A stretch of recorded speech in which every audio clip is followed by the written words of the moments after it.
అమ్మా కార్యాలయం మీరు ఎక్కడ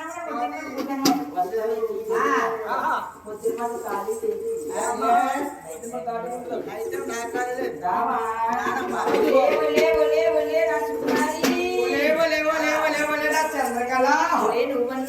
ఏదమ్మా నేనా వస్తావా నాకు రావాలని ఉంది మా అడిగారు నాకు లోన్ ఇచ్చారమ్మా కొట్టుకుంటుందమ్మా కొట్టుకుంటుందా ఇప్పుడుదా అమ్మా నీ కొట్టుకుంటూ వచ్చేస్తే అవునా అమ్మానికి కొట్టుకోవాలి కొట్టుకుని పోవాలి కదా దాకమ్మా వస్తానండి రానమ్మా నీతో చదువుతానమ్మా నీ బుద్ధి మంచిది కదండి